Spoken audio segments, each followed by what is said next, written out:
Bienvenue dans ce troisième épisode de Volcan et Argent, l'alliance de l'ambition et de la méditation. Demain, tu vivras ta première méditation à mes côtés, aux côtés des auditrices de Volcan et Argent. À quel moment est-ce que j'ai questionné ma relation à l'argent? C'était en janvier 2020, donc en toute l'année 2019. Je suis partie avec Loïc, mon mari, et Elwin, notre enfant de 2 ans, à l'époque, en Indonésie, à Bali.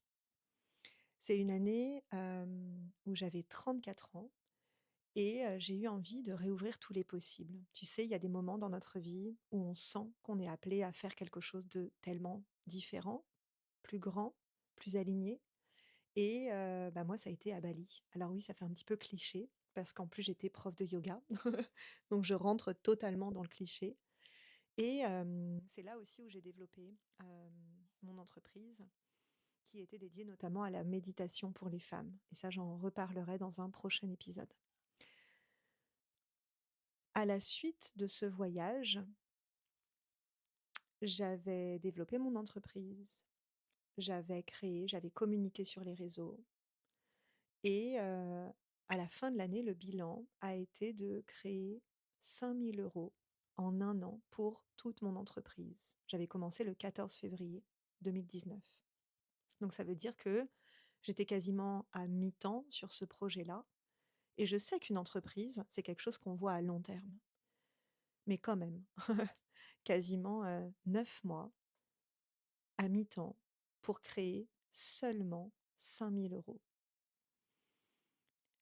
Et puis je sais, j'ai eu conscience que créer une entreprise, c'est pas juste créer, poster, voilà, il y a toute une compétence à avoir, il y a toute une compréhension aussi de, ce que ça veut dire que d'être sur les réseaux sociaux. Parce que moi, mon canal de vente était sur les réseaux sociaux. C'est quelque chose que j'avais jamais fait, j'avais jamais été présent en ligne avant.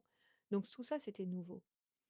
Mais surtout, ce que j'ai ressenti, c'est que je ne reconnaissais pas ma valeur, je ne reconnaissais pas la valeur de ce que je créais et que j'étais limitée en termes, de relation à l'argent. Donc au retour de ce voyage où on est parti 9 mois en Indonésie et au Japon, au retour de ce voyage, avec Loïc, mon mari, on avait sur nos comptes -5 000 €. On était débiteurs de -5 000 €. Pareil, j'en reparlerai dans un futur épisode parce que, c'est quelque chose qui a été, déclencheur pour moi. Et surtout, j'ai eu, l'humilité de me dire que je ne comprenais pas ma relation à l'argent. Ou surtout que je n'avais pas de relation à l'argent. C'est comme si je m'étais jamais posée un jour sur, combien j'avais envie de gagner, qu'est-ce que j'avais envie de créer et surtout, qu'est-ce qui faisait que, en créant des méditations, en les vendant, eh bien, je voyais que je ne valorisais pas ce que je créais. Et c'est aussi pour ça que ce podcast a été créé.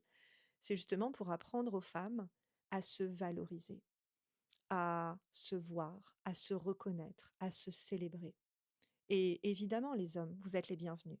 Moi, je m'adresse aux femmes parce que j'ai été prof de yoga pour les femmes enceintes. Donc, tout mon discours de ces dernières années s'est développé à travers ce prisme-là.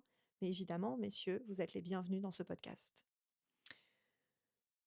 Janvier 2020, je suis en Bretagne, à Carnac, aux alignements de Carnac. Et en fait, je comprends dans mon corps, dans les cellules de mon corps, que je vois l'argent comme quelque chose de négatif. Donc c'est un petit peu comme si j'avais pris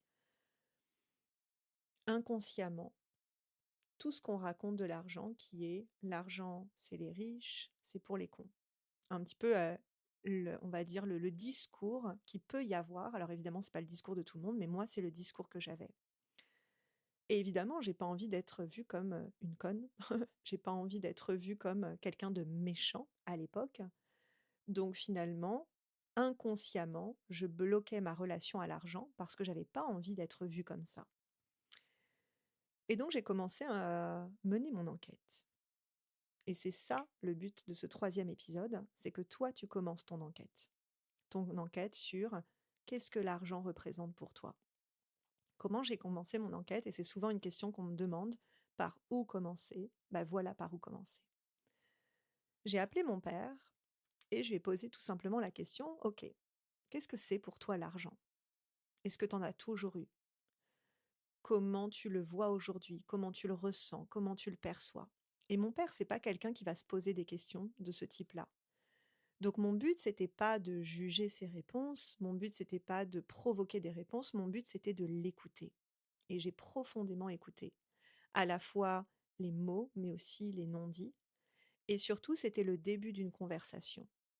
Parler d'argent, c'est remettre en question entièrement notre vision de la vie. C'est avoir le courage aussi de remettre en question notre identité, c'est avoir le courage de reprendre nos responsabilités. Donc c'est une discussion et c'est pour ça que ce podcast s'appelle Volcan et argent, parce que vous allez voir que tous les audios de ce podcast vont au fur et à mesure créer une ouverture à l'intérieur de vous, créer aussi une sérénité et aussi à vous de vous questionner. Donc aujourd'hui, ta mission, c'est justement d'aller au contact de tes racines, de ta culture, de tes parents s'ils sont toujours en vie, de tes frères et sœurs, de tes enfants aussi, et juste d'ouvrir la conversation. Tiens, ça veut dire quoi l'argent pour toi? Est-ce que c'est positif ou est-ce que c'est négatif? Est-ce que tu aimerais en avoir plus? Si oui, combien? Quel est le maximum d'argent que tu aies eu sur tes comptes? Quel est le minimum d'argent que tu aies eu sur tes comptes? Et juste factuellement, sans jugement. Et je te rappelle qu'au moment où je fais cette enquête-là, moi, j'ai 5 000 € en moins sur mes comptes. Ça veut dire que je suis débitrice.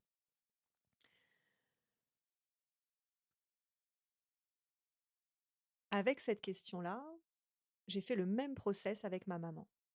Donc j'ai appelé ma maman, j'ai dit: «Voilà, je suis en train de questionner ma relation à l'argent, est-ce que tu pourrais répondre à ces questions?» Et puis évidemment, en fonction de l'histoire de mes parents, qui regardent mes parents, j'ai pu poser aussi des questions plus spécifiques. Ils ont notamment divorcé, donc j'ai posé des questions: «OK, comment ça s'est passé? Pourquoi ceci? Pourquoi cela?» Et toujours sans jugement, toujours en n'essayant pas d'avoir raison, donc de pas prouver quelque chose. C'est un peu un rapport scientifique, hein, finalement.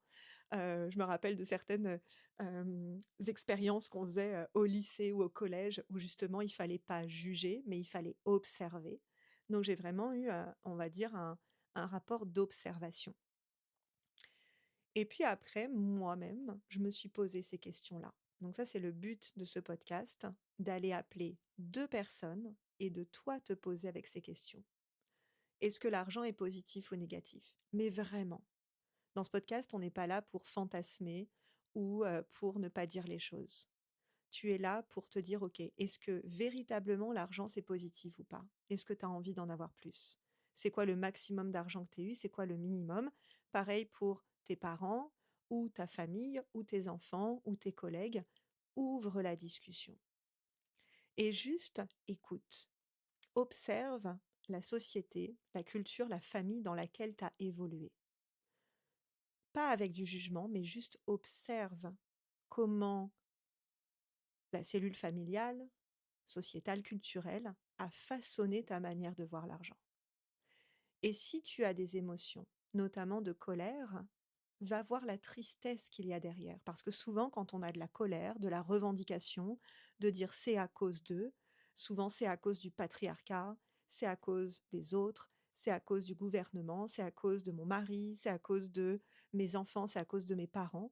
Quand on est dans cette énergie de revendication, c'est qu'on est dans le triangle de l'ego, victime, bourreau, sauveur, et surtout qu'on ne prend pas de recul parce que nos émotions ont pris trop de place.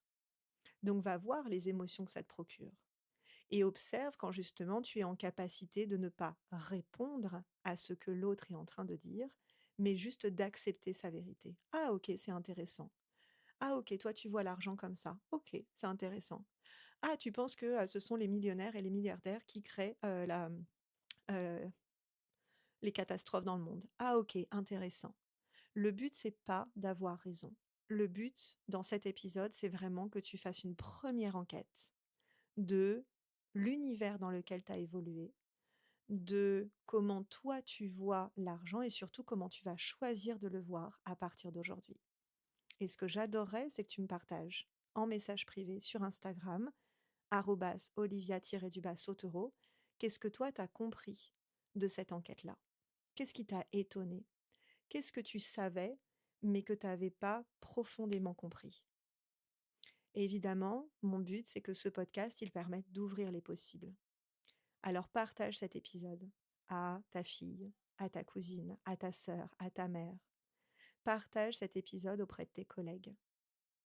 Dis-leur d'aller écouter, d'aller faire leur propre enquête. Et ce que je te recommande, eh bien, c'est de toi-même être cette messagère. Parce que ce podcast, c'est pas juste ma voix, c'est justement la voix des femmes, la voix des êtres humains qui sont là pour ouvrir les possibles et apporter plus de paix. Parce qu'à partir du moment où on est en paix avec l'argent, à partir du moment où on est en paix avec notre mouvement intérieur, eh bien, c'est là où on va apporter plus de paix dans ce monde. Je te souhaite une magnifique exploration, une très belle enquête et je compte sur toi pour me partager ce que tu as découvert. À très vite.